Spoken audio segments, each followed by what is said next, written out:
सतनाम श्री वाहिगुरु साहिब जी चौपाई।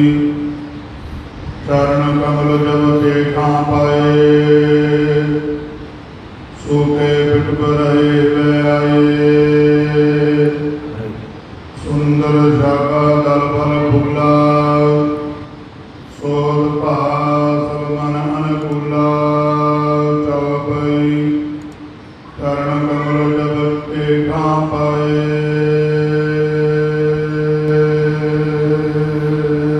वाहिगुरु जी का खालसा, वाहिगुरु जी की फतेह। जुगो जुग अटल गुरता गद्दी ते शुभायमान। दसां पातशाहियां दी आत्मक जोत। धन धन साहिब श्री गुरु ग्रंथ साहिब महाराज जी दे पावन पवित्र चरना कमलों में जुड़ बैठी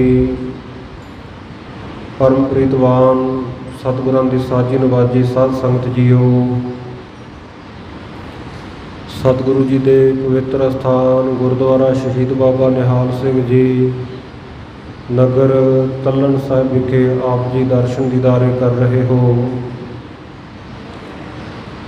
गरीब नवाज सच्चे पातशाह जी खुले दर्शन दीदारे अपने सुंदर आसनों के उत्ते प्रकाश होकर संगतां नूं बख्शिश कर रहे हैं। संध्या के सजे हुए दीवान विच गुरु की बाणी के मनोहर कीर्तन तथा रहरास साहिब जी के पाठ तो उपरंत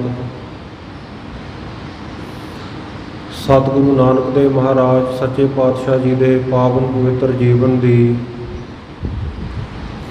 चल रही लड़ीवार इतिहास की कथा विच हाज़री भर रहे हाँ।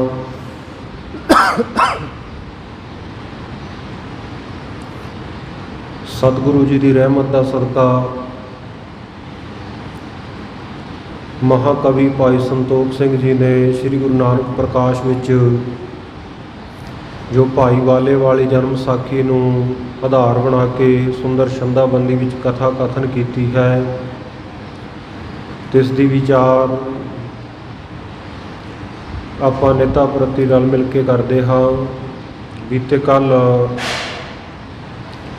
जो प्रसंग आरंभ होया सी समाप्ति का समा हो जाण करके प्रसंग जिहड़ा वो संपूर्ण नहीं हो पाया सी। सतगुरु नानक देव महाराज सच्चे पातशाह जी कामरूप देश के मर्दां इस्त्रियां नूं शुभ उपदेश दे के गुरसिੱਖੀ की दात बख्शिश करके समुंदर के किनारे पहुँचे हैं। भाई वाले ताई वचन कीते वाले आ समुंदर बड़ा गहरा है, बड़ा चौड़ा, बड़ा विशाल है।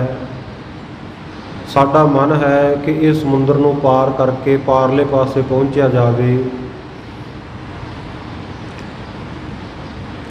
परंतु इन्ने बड़े सागर नूं तरना, ये तो पार लंघना कोई जहाज़ चाहिए वो इत्थे नहीं है जिस नाल साडा ये काज सवर जांदा जो असी काम करना चाहुंदे सी पार जाना। तू मेरे नालों उम्र विच वड्डा है, सियाणा है, तू ही दस किवें इस समुंदर तो पार लंघिया जाए। भाई वाले ने भावना विच आके हाथ जोड़े आख्या, गरीब नवाज पातशाह जिहड़े भारे पत्थर होरां नूं भी लैके डुब जाते आ, आप जी तो उन्हां पत्थरां नूं भी तार देण वाले हो।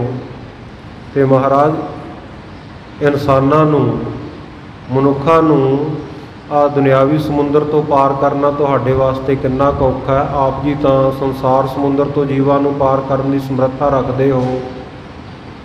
सुन के सतगुरु सच्चे पातशाह प्रसन्न हो गए। एक ओंकार तो लैके गुरप्रसाद तक महामंत्र का उचारण किया। भाई बाले ते भाई मरदाने नूं भी कहा कि ये मंत्र जपदे होए मेरे पिछे पिछे तुरे आओ।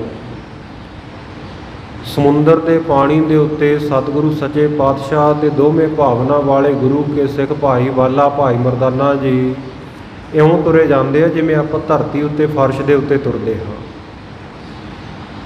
चरनां नूं ਪਾਣੀ ਛੋਹਿਆ ਤੱਕ ਨਹੀਂ।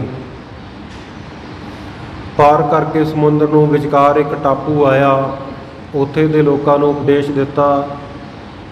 ਸਤਿਨਾਮ ਵਾਹਿਗੁਰੂ ਦਾ ਉਪਦੇਸ਼ ਦੇ ਕੇ ਸਤਿਗੁਰੂ ਸੱਚੇ ਪਾਤਸ਼ਾਹ ਜੀ ਅੱਗੇ ਸੰਗਲਾ ਦੀਪ, ਜਿੱਥੇ ਰਾਜਾ ਸ਼ਿਵਨਾਬ ਸਤਿਗੁਰੂ ਸੱਚੇ ਪਾਤਸ਼ਾਹ ਜੀ ਨੂੰ ਯਾਦ ਕਰ ਰਿਹਾ ਹੈ, ਉਹਨੂੰ ਦਰਸ਼ਨ ਦੀਦਾਰੇ ਬਖਸ਼ਣ ਵਾਸਤੇ ਪਹੁੰਚ ਗਏ ਆ। ਰਾਜੇ ਸ਼ਿਵਨਾਬ ਦੇ ਸ਼ਹਿਰ ਦੇ ਵਿੱਚ, ਨਗਰ ਦੇ ਵਿੱਚ ਸਾਧ ਸੰਗਤ ਜੀ ਇੱਕ ਸੁੱਕਾ ਬਾਗ ਸੀ। ਬਾਗ ਦੇ ਬੂਟੇ ਬਿਲਕੁਲ ਖੜਸੁੱਕ ਹੋਏ ਪਏ ਸਨ। ਉਸ ਸੁੱਕੇ ਬਾਗ ਦੇ ਅੰਦਰ ਜਿਸ ਵੇਲੇ ਸਤਿਗੁਰੂ ਸਾਹਿਬ ਜੀ, ਭਾਈ ਬਾਲਾ, ਭਾਈ ਮਰਦਾਨਾ ਜੀ ਜਾ ਪ੍ਰਵੇਸ਼ ਹੋਏ, ਸਤਿਗੁਰੂ ਸਾਹਿਬ ਜੀ ਦੇ ਚਰਨ ਪਾਉਣ ਦੇ ਨਾਲ ਉਹ ਸੁੱਕਾ ਬਾਗ ਸਾਧ ਸੰਗਤ ਜੀ ਪਲਾਂ ਛਿਨਾਂ ਦੇ ਵਿੱਚ ਹੀ ਹਰਾ ਭਰਾ ਹੋ ਗਿਆ। ਸੁੱਕੇ ਹੋਏ ਦਰਖਤਾਂ ਦੇ ਉੱਤੇ, ਬੂਟਿਆਂ ਦੇ ਉੱਤੇ ਹਰੀਆਂ ਟਾਹਣੀਆਂ ਨਿਕਲ ਆਈਆਂ, ਸੁੰਦਰ ਪੱਤੇ, ਫੁੱਲ ਲੱਗ ਆਏ, ਫਲ ਲੱਗ ਗਏ। ਇਸ ਪ੍ਰਕਾਰ ਸਤਿਗੁਰੂ ਸੱਚੇ ਪਾਤਸ਼ਾਹ ਜੀ ਨੇ ਰਾਜੇ ਸ਼ਿਵਨਾਬ ਦੀ ਨਗਰੀ ਵਿੱਚ ਚਰਨ ਪਾਏ ਹਨ। ਜਿਵੇਂ ਨਗਰ ਦੇ ਲੋਕਾਂ ਨੂੰ ਪਤਾ ਲੱਗਦਾ, ਇਹ ਬਾਗ ਦੇ ਮਾਲੀ ਨੂੰ ਪਤਾ ਲੱਗਦਾ ਹੈ, ਔਰ ਰਾਜੇ ਸ਼ਿਵਨਾਬ ਨੂੰ ਖਬਰ ਹੁੰਦੀ ਆ। ਸਤਿਗੁਰੂ ਸਾਹਿਬ ਜੀ ਦੇ ਦਰਸ਼ਨ ਕਰਨ ਬਾਅਦ ਵਿੱਚ ਆਉਂਦਾ। ਪਹਿਲਾਂ ਸਤਿਗੁਰੂ ਸਾਹਿਬ ਜੀ ਦੀ ਪ੍ਰੀਖਿਆ ਕਰਨ ਵਾਸਤੇ ਜਿਵੇਂ ਨੇ ਆਪਣੇ ਵਜ਼ੀਰ ਪਰਸ਼ੁਰਾਮ ਨੂੰ ਭੇਜਿਆ ਹੈ। ਇਹ ਸਾਰਾ ਪ੍ਰਸੰਗ ਜਿਵੇਂ ਆ ਰਿਹਾ ਹੈ, ਆਓ ਬੜੇ ਪਿਆਰ ਦੇ ਨਾਲ ਇਕਾਗਰਤਾ ਦੇ ਸਹਿਤ ਸਰਵਣ ਕਰੀਏ। ਸਤਿਨਾਮ ਸ੍ਰੀ ਵਾਹਿਗੁਰੂ ਸਾਹਿਬ ਜੀ ਜਪਈ, ਚਰਨ ਕਮਲ ਜਲ ਤੀਠਾਂ ਪਾਈ। ਜਿਸ ਵੇਲੇ ਸਤਿਗੁਰੂ ਗੁਰੂ ਨਾਨਕ ਦੇਵ ਮਹਾਰਾਜ ਸੱਚੇ ਪਾਤਸ਼ਾਹ ਜੀ ਨੇ ਆਪਣੇ ਕਮਲਾਂ ਵਰਗੇ ਕੋਮਲ ਚਰਨ ਉਸ ਜਗ੍ਹਾ 'ਤੇ ਜਿੱਥੇ ਸੁੱਕਿਆ ਹੋਇਆ ਬਾਗ ਸੀ ਧਰੇ ਹਨ, ਪਾਏ ਹਨ ਚਰਨ। ਸੂਕੇ ਪਿਟਪ ਹਰੇ ਵੈ ਆਈ, ਸੂਕੇ ਹਰੇ ਕੀਏ ਖਿਨ ਮਾਹੇ ਦੀ ਸਮਰੱਥਾ ਵਾਲੇ ਸਤਿਗੁਰੂ ਜੀ ਨੇ ਜਦੋਂ ਚਰਨ ਰੱਖੇ ਨਾ, ਤੇ ਸਾਧ ਸੰਗਤ ਜੀ ਜਿਹੜੇ ਸੁੱਕੇ ਹੋਏ ਦਰਖਤ ਸਨ ਉਹ ਤਤਛਣ ਹੀ ਹਰੇ ਭਰੇ ਹੋ ਗਏ। ਸੁੰਦਰ ਸ਼ਾਖਾ ਦਲ ਫਲ ਫੁੱਲਾ, ਸੁੰਦਰ ਸ਼ਾਖਾ ਟਾਹਣੀਆਂ ਨਿਕਲ ਆਈਆਂ, ਬੜੇ ਚੌੜੇ ਚੌੜੇ ਪੱਤੇ ਟਾਹਣੀਆਂ ਦੇ ਉੱਤੇ ਇਸ ਤਰ੍ਹਾਂ ਫੁੱਲ ਲੱਗ ਗਏ ਤੇ ਫਲਾਂ ਦੇ ਨਾਲ ਉਹ ਬਾਗ ਦੇ ਬੂਟੇ ਭਰ ਗਏ। ਸੋਧ ਭਾਵ ਸਭ ਮਨ ਅਨੁਕੂਲਾ, ਔਰ ਬੜੇ ਸ਼ੋਭਨੀਕ ਹੋਏ, ਮਨ ਨੂੰ ਚੰਗੇ ਲੱਗਣ ਵਾਲੇ ਹੋ ਗਏ। ਜਬੈ ਨਗਰ ਕੇ ਲੋਕ ਨਾ ਦੇਖਾ, ਜਦੋਂ ਇਸ ਨਗਰ ਦੇ ਲੋਕਾਂ ਨੇ ਇਹ ਅਚਰਜ ਜਿਹਾ ਕੌਤਕ ਦੇਖਿਆ, ਹਿਰਦੇ ਸੁਭਨ ਆਤਮ ਵਿਵੇਕਾ ਸੋ ਸਿੱਖਾ, ਸਾਰਿਆਂ ਦੇ ਹਿਰਦੇ ਦੇ ਵਿੱਚ ਅਚਰਜ ਹੀ, ਸਾਧ ਸੰਗਤ ਜੀ ਵਿਸ਼ੇਸ਼ ਕਰਕੇ ਇਹ ਅਚਰਜਤਾ ਫੈਲ ਗਈ। ਹੈਰਾਨੀ, ਅਚਰਜ ਨਾਮ ਹੈਰਾਨੀ ਦਾ ਹੈ। ਸਾਰਿਆਂ ਦੇ ਹਿਰਦੇ ਹੈਰਾਨ ਹੋ ਗਏ। ਅਚਰਜਤਾ ਸਾਰਿਆਂ ਦੇ ਮਨ ਦੇ ਵਿੱਚ ਵਿਸੇਖਾ ਕੀ ਹੈ, ਵਿਸ਼ੇਸ਼ ਕਰਕੇ ਹੈਰਾਨੀ ਫੈਲ ਗਈ ਸਾਰਿਆਂ ਦੇ ਮਨਾਂ ਵਿੱਚ। ਬਾਗਵਾਨ ਕਬੀਰ ਸੁਧ ਪਾਈ, ਬਾਗਵਾਨ, ਬਾਗ ਦਾ ਰਖਵਾਲਾ, ਮਾਲੀ, ਜਦੋਂ ਉਸ ਨੂੰ ਇਹ ਖਬਰ ਮਿਲੀ, ਆਨ ਗੁਰੂ ਪਗ ਗਰੀਬ ਨਿਵਾਈ, ਆਣ ਆ ਕੇ ਸਤਿਗੁਰੂ ਸੱਚੇ ਪਾਤਸ਼ਾਹ ਦੇ ਚਰਨਾਂ ਦੇ ਉੱਤੇ ਗਰੀਬ ਨਾਮ ਹੈ ਗਰਦਨ ਦਾ, ਆਪਣੀ ਗਰਦਨ ਨਵਾ ਦਿੱਤੀ, ਮੱਥਾ ਟੇਕਿਆ ਸਤਿਗੁਰੂ ਸਾਹਿਬ ਨੂੰ। ਅਰਗ ਕੀਨਤ ਹਿਰਦੇ ਸਤ ਰਸਾਲਾ, ਹਿਰਦੇ ਦੇ ਵਿੱਚ ਬਹੁਤ ਹੀ ਵਿਸ਼ਾਲ, ਬਹੁਤ ਜ਼ਿਆਦਾ ਹਰਖ ਕੀਤਾ, ਖੁਸ਼ੀ ਮਨਾਈ ਇਸਨੇ। ਪੁਨ ਗਮਨ ਉਦੈ ਤੋ ਭਵਲਾ, ਫਿਰ ਉੱਥੋਂ ਇਹਨੇ ਗਵਨ ਕੀਤਾ, ਜਾਣਾ ਕੀਤਾ, ਜੈ ਹੁਤੋ ਭਵਾਲਾ, ਜਿੱਥੇ ਭੂਮੀ ਵਾਲਾ, ਭੂਮੀ ਦਾ ਮਾਲਕ ਰਾਜਾ ਹੈ ਸੰਗਲਾ ਦੀਪ ਦਾ ਸ਼ਿਵਨਾਬ, ਉਹਦੇ ਕੋਲੇ ਜਾਣਾ ਕੀਤਾ। ਜਾਏ ਸਭਾ ਮੈਂ ਗਿਰਾ ਬਾਚੀ, ਉਸ ਦੀ ਸਭਾ ਵਿੱਚ, ਦਰਬਾਰ ਦੇ ਵਿੱਚ ਜਾ ਕੇ, ਗਿਰਾ ਨਾਮ ਬਾਣੀ ਦਾ ਹੈ, ਜਾ ਕੇ ਬਾਣੀ ਉਬਾਚੀ ਬੋਲੀ, ਬੋਲੇ ਇਉਂ ਆਖਿਆ, ਸੁਣੋ ਬਾਤ ਭੂਪਤ ਮਮ ਸਾਚੀ, ਇਹ ਰਾਜਾ ਜੀ, ਭੂਪਤ ਭੂਮੀ ਦਾ ਪਤੀ ਰਾਜਾ, ਹੇ ਰਾਜਾ ਜੀ, ਮੇਰੀ ਇਹ ਜਿਹੜੀ ਗੱਲ ਹੈ ਇਹ ਧਿਆਨ ਦੇ ਨਾਲ ਸੁਣੋ ਤੇ ਇਹਨੂੰ ਸੱਚੀ ਜਾਣੋ। ਉਤਮ ਸੰਤ ਏਕ ਤਰ ਆਇਓ, ਤੁਹਾਡੇ ਨਗਰ ਦੇ ਵਿੱਚ ਬਾਹਰ ਸੁੱਕੇ ਬਾਗ ਦੇ ਵਿੱਚ ਇੱਕ ਬਹੁਤ ਹੀ ਉੱਤਮ ਸ੍ਰੇਸ਼ਟ ਸੰਤ ਚੱਲ ਕੇ ਆਇਆ ਹੈ, ਸੋਕੇ ਉਪਨ ਪਗ ਜਬ ਪਾਇਓ। ਜਿਨ੍ਹਾਂ ਨੇ ਜਦੋਂ ਆਪਣੇ ਪਗ ਨਾਮ ਚਰਨਾਂ ਦਾ ਚਰਨ ਪਾਏ ਹੈ ਤੇ ਉਪਵਨ ਜਿਹੜਾ ਬਾਗ ਹੈ ਉਹ ਸੁੱਕਾ ਹਰਾ ਹੋ ਗਿਆ। ਹਰਿਆ ਹੋਤ ਭਇਓ ਤਤਕਾਲ। ਤਤਕਾਲ ਹੀ ਉਸੇ ਵੇਲੇ ਹੀ ਇਹ ਬਾਗ ਜਿਹੜਾ ਹਰਾ ਭਰਾ ਹੋ ਗਿਆ। ਦੇਖੋ ਦਰਸ਼ਨ ਕਰਤ ਨਿਹਾਲਾ। ਜਿਨ੍ਹਾਂ ਦੇ ਦਰਸ਼ਨ ਨਿਹਾਲ ਕਰਨ ਵਾਲੇ ਹਨ, ਕਿਰਤਾਰਥ ਕਰਨ ਵਾਲੇ ਹਨ, ਦੁਰੈ ਚੇਲੇ ਹੈ ਤਾਕੇ ਸੰਗਾ। ਉਸ ਸ੍ਰੇਸ਼ਟ ਸਾਧੂ ਦੇ ਸ੍ਰੇਸ਼ਟ ਮਹਾਤਮਾ ਦੇ ਨਾਲ ਉਹਦੇ ਦੋ ਸਾਥੀ ਚੇਲੇ ਵੀ ਹਨ। ਚਲੋ ਨਿਕਟ ਤੈ ਧਾਰ ਮੰਗਾ। ਇਹ ਰਾਜਾ ਮਨ ਵਿੱਚ ਉਮੰਗਾ ਉਤਸ਼ਾਹ ਧਾਰਨ ਕਰਕੇ ਉਸ ਦੇ ਨਿਕਟ ਨੇੜੇ ਚੱਲੋ।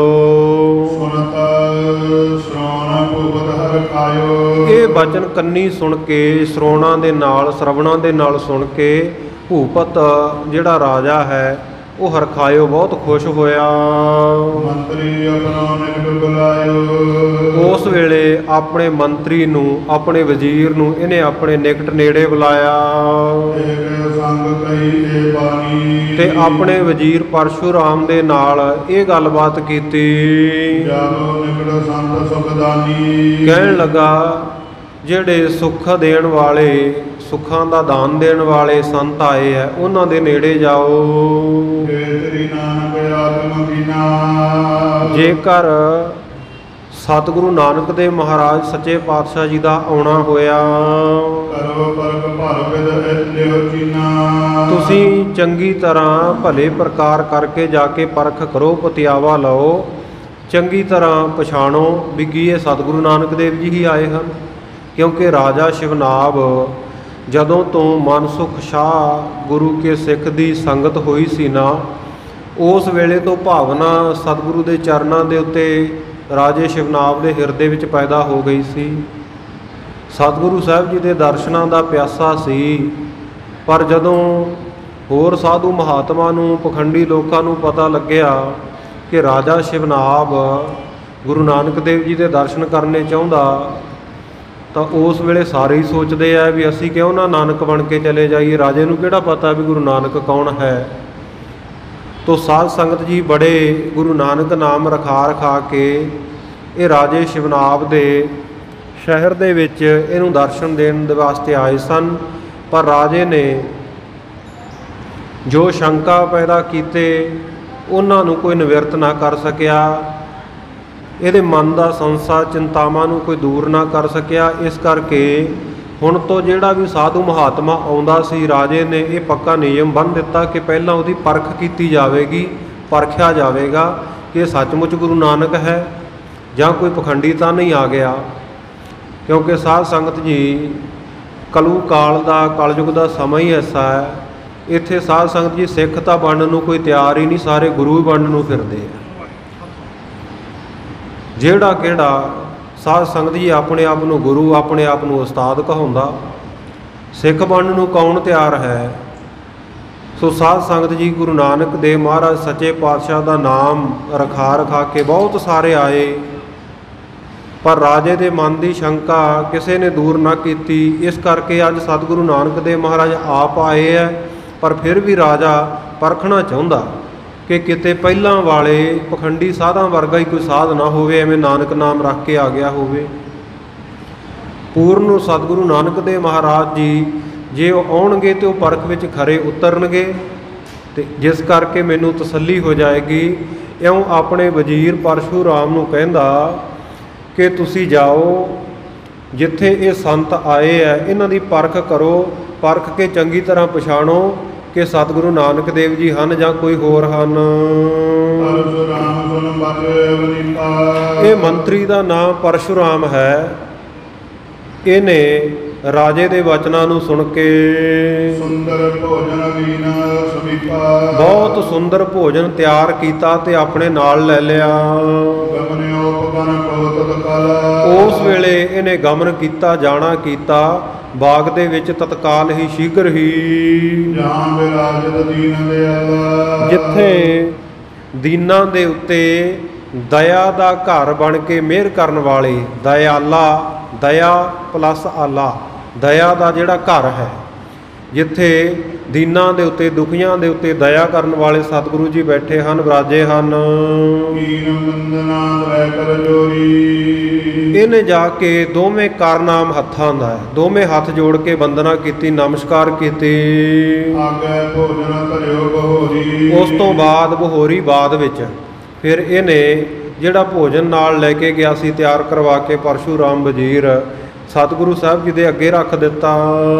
ਨਿਰਮਲ ਪਠਿਓ ਹੈ ਕਰੋ ਆਹਾਰਾ। ਕਹਿਣ ਲੱਗਾ ਜੀ ਸਾਡੇ ਨਿਰਪਤ ਨੇ, ਰਾਜੇ ਨੇ ਆਪ ਜੀ ਵਾਸਤੇ ਇਹ ਭੋਜਨ ਭੇਜਿਆ ਹੈ, ਆਪ ਜੀ ਆਹਾਰ ਕਰੋ, ਇਹਨੂੰ ਛਕੋ। ਸੁਣ ਸ੍ਰੀ ਨਾਨਕ ਬਚਨ ਉਚਾਰਾ। ਸੁਣ ਕੇ ਉਸ ਵੇਲੇ ਸਤਿਗੁਰੂ ਨਾਨਕ ਦੇਵ ਮਹਾਰਾਜ ਜੀ ਨੇ ਬਚਨ ਉਚਾਰਨ ਕੀਤਾ। ਮਾਰੂ ਮਹੱਲਾ ਪਹਿਲਾ। ਮਾਰੂ ਰਾਗ ਦੇ ਵਿੱਚ ਪਹਿਲੇ ਪਾਤਸ਼ਾਹ ਜੀ ਨੇ ਇਹ ਸ਼ਬਦ ਉਚਾਰਨ ਕੀਤਾ। ਰਸ ਪਦ ਸਵਾਦ ਅਨੇਕ ਹੈ। ਜਿਹੜੇ ਮੰਤਰੀ ਸਾਹਿਬ, ਇਹ ਰਸ ਤੇ ਕਸ ਆ ਨਾ, ਇਹ ਅਨੇਕਾਂ ਤਰ੍ਹਾਂ ਦੇ ਸਵਾਦ ਹੈ। ਰਸ ਅਤੇ ਕਸ ਬੋਲਣ ਨੂੰ ਸ਼ਬਦ ਇਕੱਠੇ ਬੋਲਦੇ ਹਾਂ ਆਪਾਂ, ਰਸ ਕਸ, ਪਰ ਦੋਵਾਂ ਦਾ ਅਰਥ ਵੱਖਰਾ ਵੱਖਰਾ ਹੈ। ਰਸ ਜਿਹੜਾ ਜਿਵੇਂ ਆਪਾਂ ਫਲਾਂ ਆਦਿਕ ਦਾ ਰਸ ਕੱਢ ਲੈਂਦੇ ਹਾਂ, ਜੂਸ ਕੱਢ ਲੈਂਦੇ ਆ, ਉਹਨੂੰ ਰਸ ਕਿਹਾ ਜਾਂਦਾ ਸਿੱਧੇ ਤੌਰ 'ਤੇ। ਅਤੇ ਕਸ ਜਿਵੇਂ ਸ਼ਰਾਬ ਆਦਿਕ ਕੱਢੀ ਦੀ ਆ, ਕਸ ਕੇ ਉਹਨੂੰ ਉਬਾਲ ਕੇ, ਸੋ ਉਹਦਾ ਨਾਮ ਕਸ ਹੈ। ਰਸ ਅਤੇ ਕਸ, ਸਤਿਗੁਰੂ ਸੱਚੇ ਪਾਤਸ਼ਾਹ ਕਹਿੰਦੇ ਇਹ ਜਿਹੜੇ ਹਰ ਪ੍ਰਕਾਰ ਦੇ ਅਨੇਕਾਂ ਪ੍ਰਕਾਰ ਦੇ ਸਵਾਦ ਹਨ। ਬਿਨ ਫਲ ਮੀਠੇ ਚਾਕ। ਮਤਾ ਸਮਝੋ ਵੀ ਇਹ ਜਿਹੜੇ ਵਿਸ਼ੇ ਰਸ ਤੇ ਜਾਂ ਸ਼ਰਾਬਾਂ ਕਬਾਬਾਂ ਆਦਿਕ ਦੇ ਜਿਹੜੇ ਕਸ ਹਨ, ਇਹ ਕੋਈ ਬਹੁਤ ਮਿਠਾਸ ਵਾਲੇ ਆ। ਸਤਿਗੁਰੂ ਸੱਚੇ ਪਾਤਸ਼ਾਹ ਕਹਿੰਦੇ ਬਿਖ ਫਲ ਮੀਠੇ ਚਾਕ। ਇਹ ਕਹਿੰਦੇ ਚਖਣ ਨੂੰ ਤਾਂ ਮਿੱਠੇ ਲੱਗਦੇ ਆ, ਜੀਭ ਦੇ ਉੱਤੇ ਤਾਂ ਸਵਾਦ ਲੱਗਦੇ ਆ, ਪਰ ਹੈਗੇ ਬਿਖ ਫਲ, ਇਹ ਜ਼ਹਿਰ ਰੂਪੀ ਫਲ ਹਨ। ਕਿਰਪਾ ਕਰੇ ਜਿਸ ਆਪਣੀ। ਉਹ ਵਾਹਿਗੁਰੂ ਪਰਮੇਸ਼ਰ ਜਿਸ ਉੱਤੇ ਆਪਣੀ ਕਿਰਪਾ ਕਰ ਦੇਵੇ। ਆਪੋ ਰੱਖੈ ਆਪ। ਇਹਨਾਂ ਰਸਾਂ ਕਸਾਂ ਦੇ ਸਵਾਦਾਂ ਤੋਂ ਬਚਾ ਕੇ ਵਾਹਿਗੁਰੂ ਆਪ ਉਸ ਨੂੰ ਰੱਖਦਾ ਹੈ।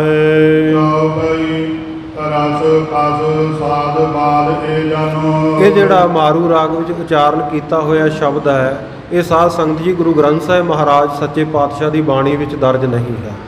ਇੱਥੇ ਕਵੀ ਜੀ ਨੇ ਲਿਖਿਆ, ਮਹੱਲਾ ਪਹਿਲਾ ਕਰਕੇ ਲਿਖਿਆ ਕਿ ਸਤਿਗੁਰੂ ਜੀ ਦਾ ਮੁੱਖ ਵਾਕ ਹੈ, ਪਰ ਸ੍ਰੀ ਗੁਰੂ ਗ੍ਰੰਥ ਸਾਹਿਬ ਜੀ ਦੇ ਵਿੱਚ ਇਹ ਸ਼ਬਦ ਸੁਭਾਏਮਾਨ ਨਹੀਂ ਹੈ।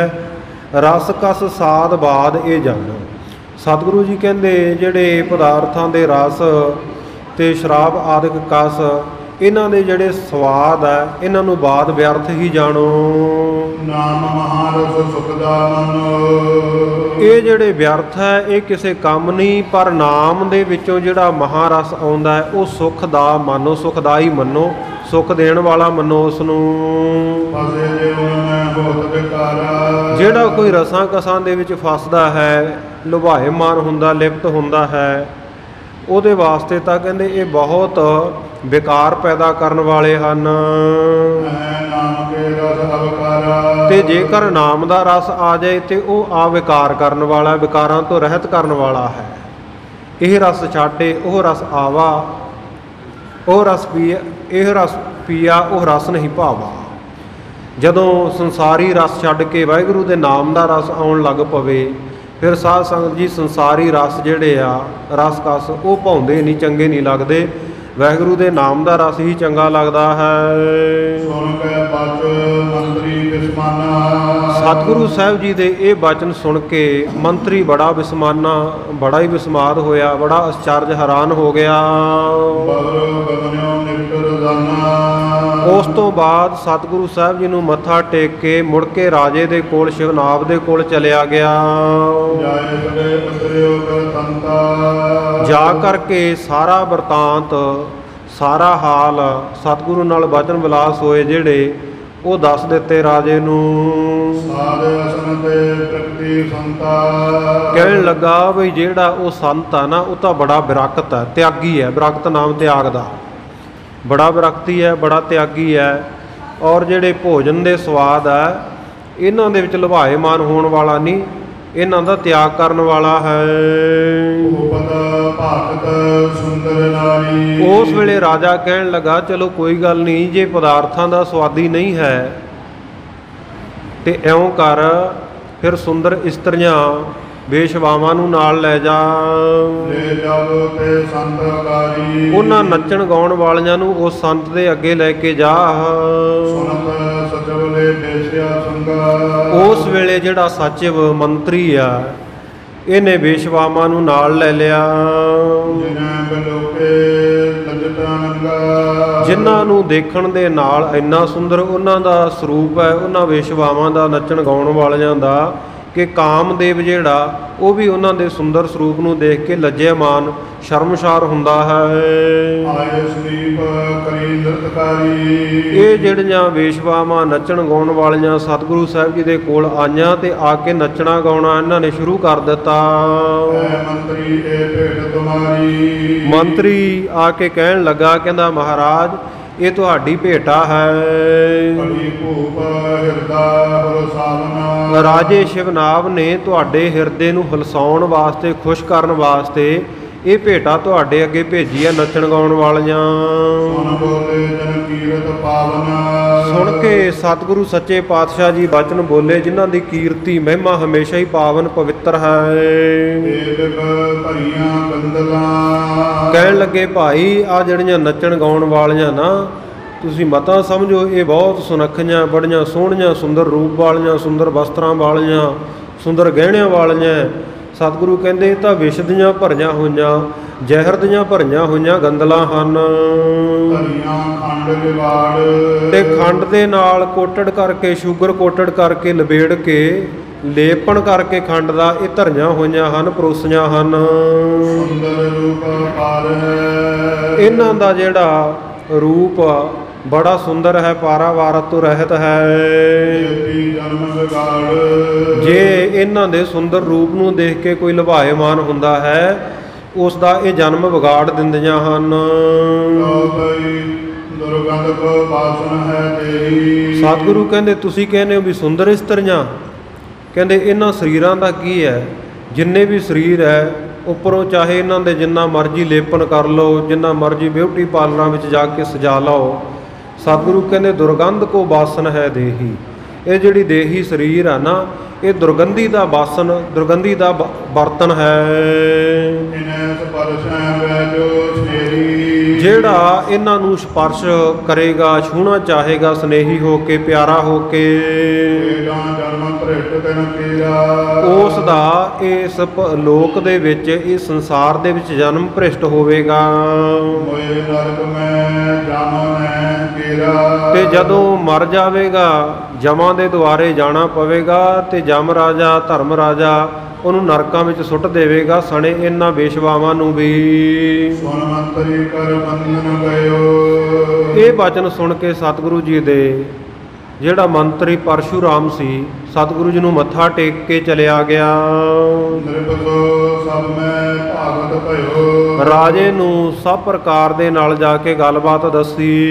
ਦੇਖ ਲੋਕ ਤੈਨ ਕੇ ਮਾਰੀ। ਕਹਿਣ ਲੱਗਾ ਰਾਜਾ ਸ਼ਿਵਨਾਭ ਜੀ, ਤੁਸੀਂ ਤਾਂ ਉਸ ਸੰਤ ਨੂੰ ਖੁਸ਼ ਕਰਨ ਵਾਸਤੇ ਵੇਸ਼ਵਾਵਾਂ ਭੇਜੀਆਂ, ਪਰ ਉਹ ਸੰਤ ਤਾਂ ਇਹੋ ਜਿਹਾ ਵਿਰਾਗੀ ਤਿਆਗੀ ਹੈ ਵੀ ਦੇਖ ਇਹਨਾਂ ਵੱਲ ਦੇਖਣਾ ਵੀ ਨਹੀਂ ਚਾਹੁੰਦਾ, ਔਰ ਦੇਖ ਕੇ ਇਹਨਾਂ ਦੇ ਵਿੱਚ ਦੋਸ਼ ਕੱਢੇ ਹਨ ਉਸਨੇ। ਆਪਣੇ ਅੰਗ ਸਪਰਸ਼ਤ ਨਾਹੀ। ਔਰ ਆਪਣੇ ਅੰਗ ਛੁਹਾਉਣਾ ਨਹੀਂ ਚਾਹੁੰਦਾ ਇਹਨਾਂ ਦੇ ਨਾਲ। ਪਰਸ਼ੁਰਾਮ ਕੋ ਕਹਿ ਵਨੀਪਾ।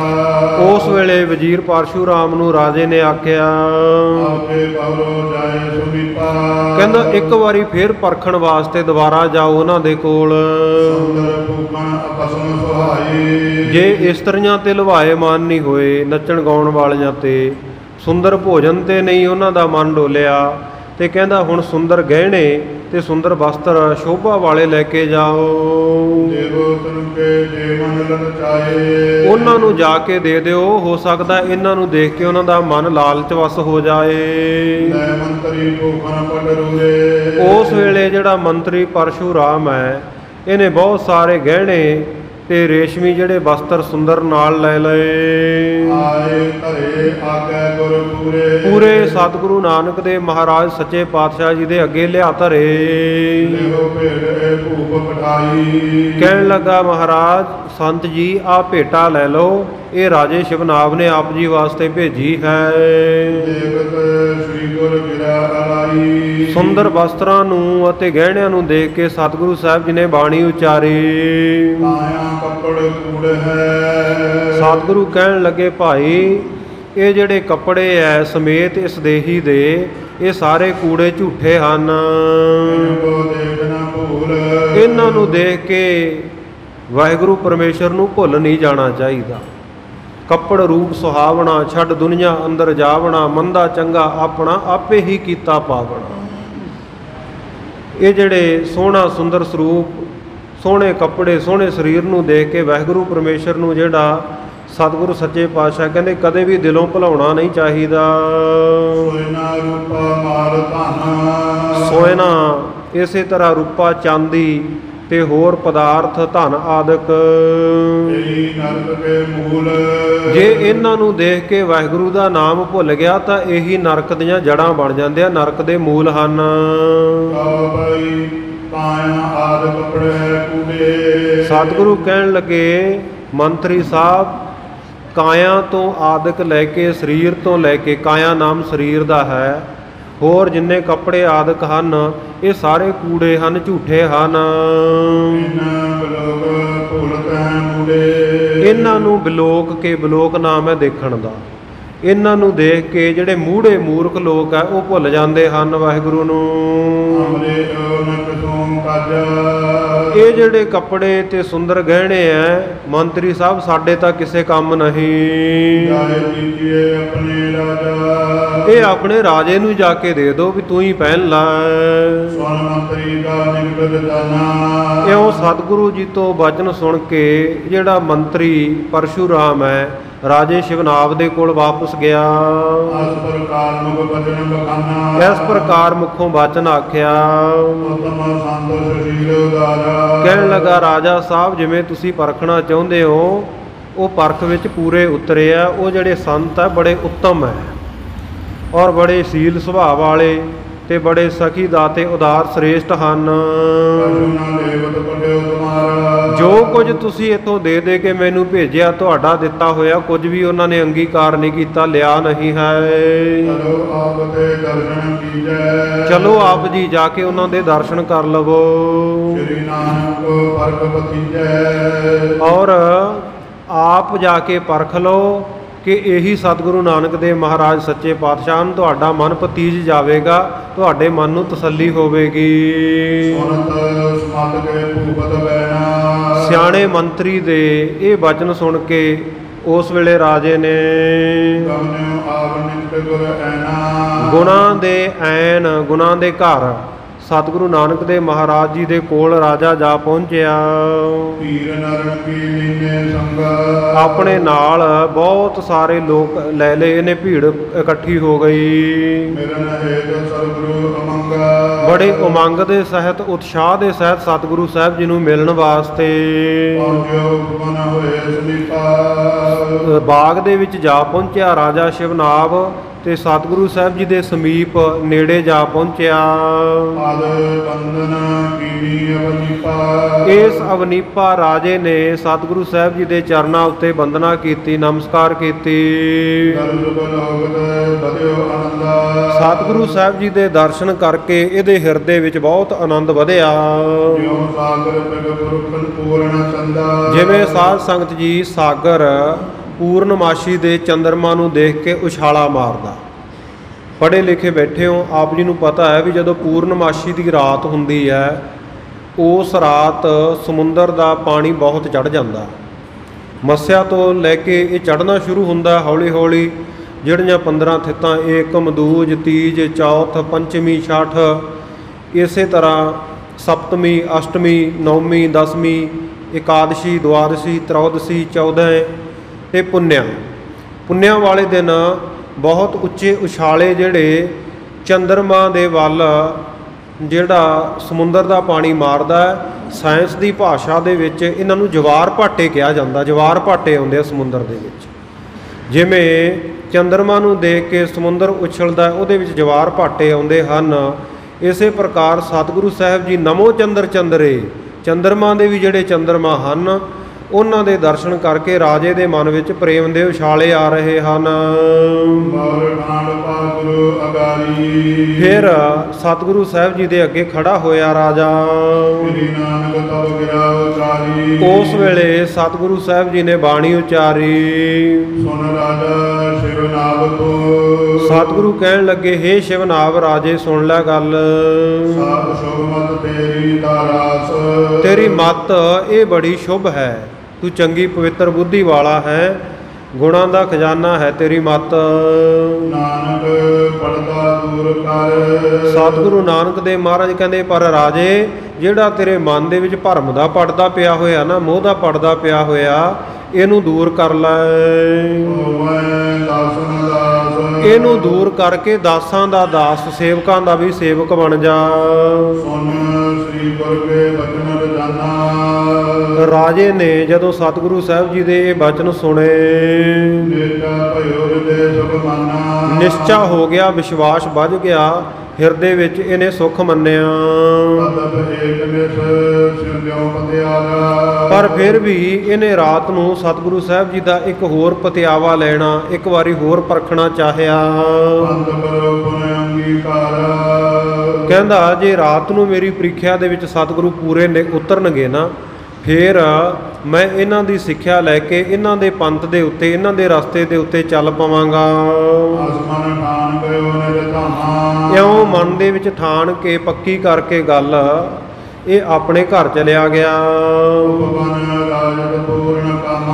ਇੱਧਰ ਕਾਮਨਾਵਾਂ ਨੂੰ ਪੂਰੀਆਂ ਕਰਨ ਵਾਲੇ, ਇੱਛਾ ਪੂਰਕ ਸਰਬ ਸੁਖ ਦਾਤਾ ਹਰ ਸਤਿਗੁਰੂ ਨਾਨਕ ਦੇਵ ਮਹਾਰਾਜ ਸੱਚੇ ਪਾਤਸ਼ਾਹ ਜੀ ਉਪਵਨ ਦੇ ਵਿੱਚ, ਬਾਗ ਦੇ ਵਿੱਚ ਬਿਰਾਜੇ ਹੋਏ ਹਨ। ਸਤਿਗੁਰੂ ਸਾਹਿਬ ਜੀ ਨੂੰ ਬਹੁਤ ਸੁੰਦਰ ਪਲੰਘਾ ਢਾ ਕੇ ਬਿਠਾਇਆ ਹੈ। ਸਤਿਗੁਰੂ ਸਾਹਿਬ ਜੀ ਦੀ ਸੇਵਾ ਕਰਨ ਵਾਸਤੇ ਬਹੁਤ ਸਾਰੇ ਸੇਵਕ ਚੱਲ ਕੇ ਆਏ, ਰਾਜੇ ਦੇ ਭੇਜੇ ਹੋਏ। ਜਦੋਂ ਸਾਧ ਸੰਗਤ ਜੀ ਰਾਤ ਦਾ ਸਮਾਂ ਹੋਇਆ ਤੇ ਸਤਿਗੁਰੂ ਸਾਹਿਬ ਜੀ ਦੀ ਪਰਖ ਕਰਨ ਵਾਸਤੇ ਇਸਤਰੀਆਂ ਦੀਆਂ, ਸਾਧ ਸੰਗਤ ਜੀ ਵੱਖਰੀਆਂ ਵੱਖਰੀਆਂ ਕਿਸਮਾਂ ਹੁੰਦੀਆਂ, ਉਹਨਾਂ ਦੇ ਵਿੱਚੋਂ ਜਿਹੜੀ ਪਦਮਨੀ ਕਿਸਮ ਆ ਨਾ, ਉਹ ਸਾਧ ਸੰਗਤ ਜੀ ਸਭ ਤੋਂ ਸ੍ਰੇਸ਼ਟ ਮੰਨੀ ਗਈ ਆ। ਸੋ ਜਿਹੜੀਆਂ ਇਸਤਰੀਆਂ ਦੇ ਵਿੱਚੋਂ ਸ੍ਰੇਸ਼ਟ ਪਦਮਨੀਆਂ, ਉਹਨਾਂ ਨੂੰ ਬੁਲਾਇਆ ਗਿਆ ਸਤਿਗੁਰੂ ਦੀ ਪਰਖ ਵਾਸਤੇ। ਰਾਜੇ ਨੇ ਉਹਨਾਂ ਪਦਮਨੀਆਂ ਨੂੰ ਇਉਂ ਆਖਿਆ ਕਿ ਤੁਸੀਂ ਆਪਣੀਆਂ ਹੋਰ ਸੁੰਦਰ ਸਖੀਆਂ ਨੂੰ, ਸਹੇਲੀਆਂ ਨੂੰ ਨਾਲ ਲੈ ਕੇ ਬਾਗ ਦੇ ਵਿੱਚ ਜਾਓ ਜਿੱਥੇ ਉਹ ਸੰਤ ਬੈਠੇ ਆ, ਤੇ ਉਹਨਾਂ ਦੇ ਹਿਰਦੇ ਦੇ ਵਿੱਚ ਵਾਸ਼ਨਾ ਪੈਦਾ ਕਰੋ। ਇਹਨਾਂ ਨੇ ਸੁਣ ਕੇ ਨਵ ਅਤੇ ਸੱਤ, 9 ਅਤੇ 7 16 ਪ੍ਰਕਾਰ ਦੇ ਸ਼ਿੰਗਾਰ ਲਾ ਲਏ। ਬਹੁਤ ਸਾਰੇ ਗਹਿਣੇ, ਸੁੰਦਰ ਵਸਤਰ ਔਰ ਨੇਤਰਾਂ ਦੇ ਵਿੱਚ ਸੁਰਮਾ ਪਾ ਲਿਆ।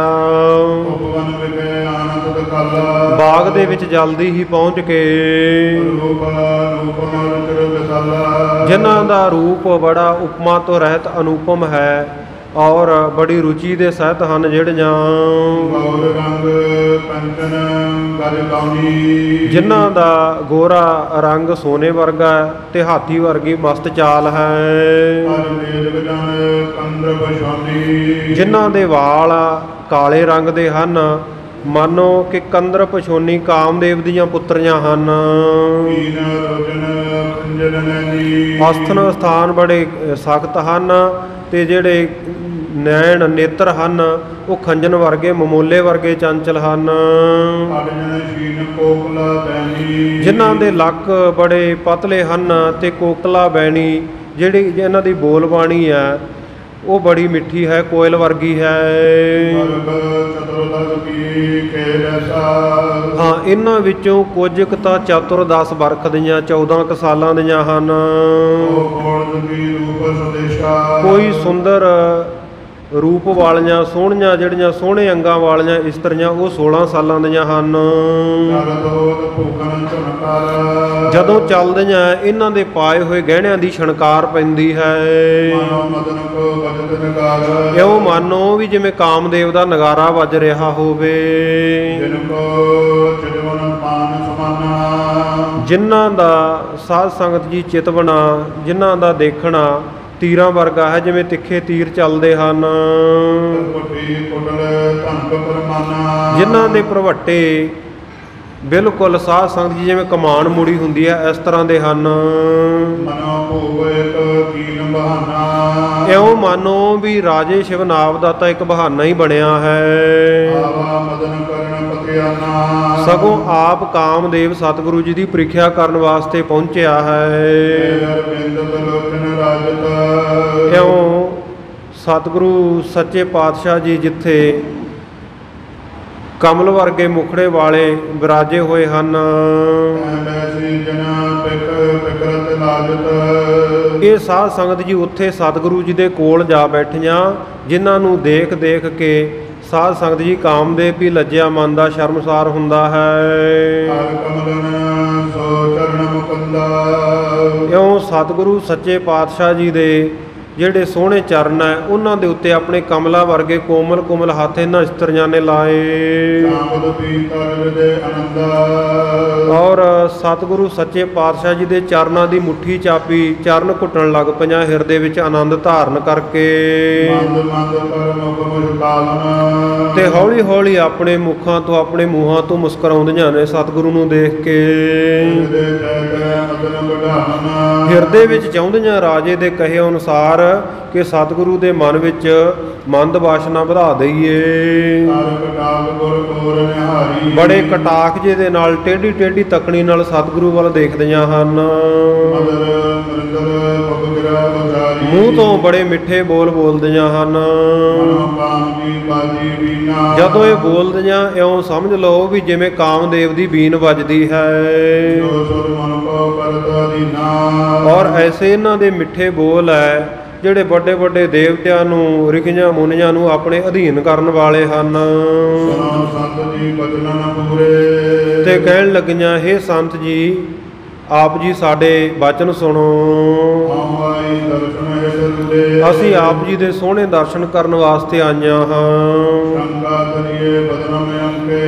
ਇਹ ਸੋਹਣੇ ਮੁਖ ਵਾਲੇ, ਚੰਦਰਮਾ ਵਰਗੇ ਮੁਖ ਵਾਲੇ ਸਤਿਗੁਰੂ ਜੀ, ਕਿਸੇ ਵੀ ਪ੍ਰਕਾਰ ਦੀ ਸ਼ੰਕਾ ਨਾ ਕਰੋ, ਹਰ ਪ੍ਰਕਾਰ ਦੀ ਸ਼ੰਕਾ ਦਾ ਤਿਆਗ ਕਰੋ। ਸਾਡੇ ਵੱਲ ਦੇਖੋ, ਸਾਡੇ ਨੇਤਰ ਦੇਖੋ, ਕਹਿੰਦੇ ਕਿੰਨੇ ਕਟਾਕਸ਼ ਭਰੇ ਹਨ। ਇਸਤਰੀਆਂ ਦੇ ਵਿੱਚੋਂ ਜਿਹੜੀ ਪਦਮਨੀ ਜਾਤ ਹੈ,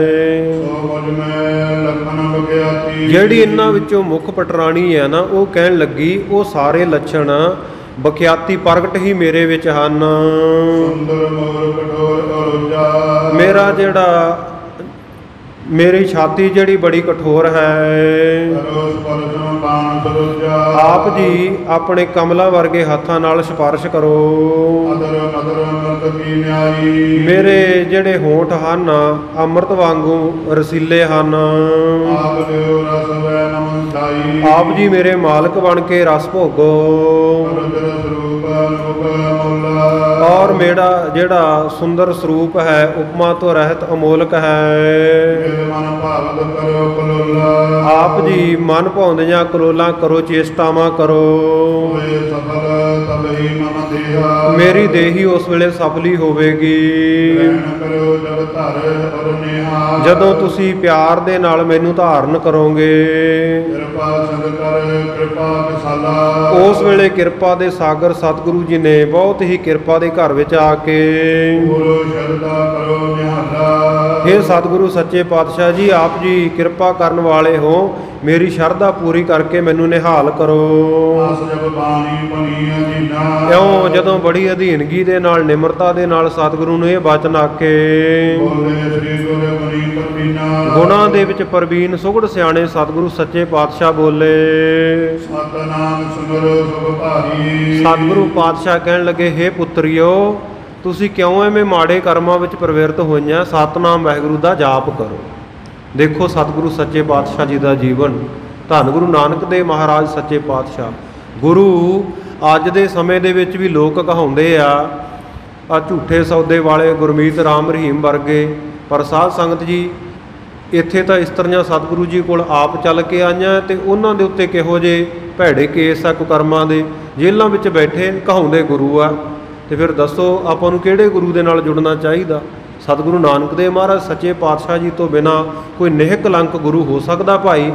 ਇਸ ਕਰਕੇ ਹਮੇਸ਼ਾ ਐਸੇ ਪੂਰਨ ਸਤਿਗੁਰੂ ਦੇ ਨਾਲ ਜੁੜੀਏ ਜਿਸ ਸਤਿਗੁਰੂ ਸੱਚੇ ਪਾਤਸ਼ਾਹ ਨੇ ਉਹ ਕਾਮ ਵਾਸ਼ਨਾ ਦੇ ਨਾਲ ਭਰੀਆਂ ਹੋਈਆਂ ਪਦਮਨੀਆਂ ਇਸਤਰੀਆਂ ਨੂੰ ਵੀ ਪੁੱਤਰੀਆਂ ਕਹਿ ਕੇ ਸੰਬੋਧਨ ਕੀਤਾ। ਅੱਗੇ ਬਚਨ ਆਵੇਗਾ, ਗਾਛੋ ਪੁੱਤਰੀ ਰਾਜ ਕੁਆਰ ਨਾਮ ਭਣੋ ਸਚ ਦੋਤ ਸਵਾਰ। ਹੇ ਪੁੱਤਰੀਓ, ਰਾਜਕੁਮਾਰੀਓ, ਤੁਸੀਂ ਵਾਹਿਗੁਰੂ ਪਰਮੇਸ਼ਰ ਦਾ ਨਾਮ ਉਚਾਰਨ ਕਰੋ। ਸਚ ਦੋਤ ਸਵਾਰ, ਬਣਾ ਸਵਾਰ ਕੇ ਦੋਤ ਅੰਮ੍ਰਿਤ ਵੇਲੇ ਇਹ ਵਾਹਿਗੁਰੂ ਦੇ ਨਾਮ ਦਾ ਉਚਾਰਨ ਕਰਿਆ ਕਰੋ। ਇਉਂ ਸਤਿਗੁਰ ਸੱਚੇ ਪਾਤਸ਼ਾਹ ਨੇ ਆਖਿਆ, ਸਤਨਾਮ ਸਿਮਰੋ ਸੁਖ ਭਾਰੀ। ਆ ਸਰੀਰਾਂ ਦੇ ਸੁੱਖਾਂ ਤੋਂ ਤੁਸੀਂ ਕੀ ਲੈਣਾ? ਮਨ ਦੇ ਸੁੱਖ ਵਾਸਤੇ, ਲੋਕ ਪਰਲੋਕ ਦੇ ਸੁੱਖ ਵਾਸਤੇ ਹੇ ਪੁੱਤਰੀਓ ਸਤਨਾਮ ਵਾਹਿਗੁਰੂ ਦਾ ਜਾਪ ਕਰੋ।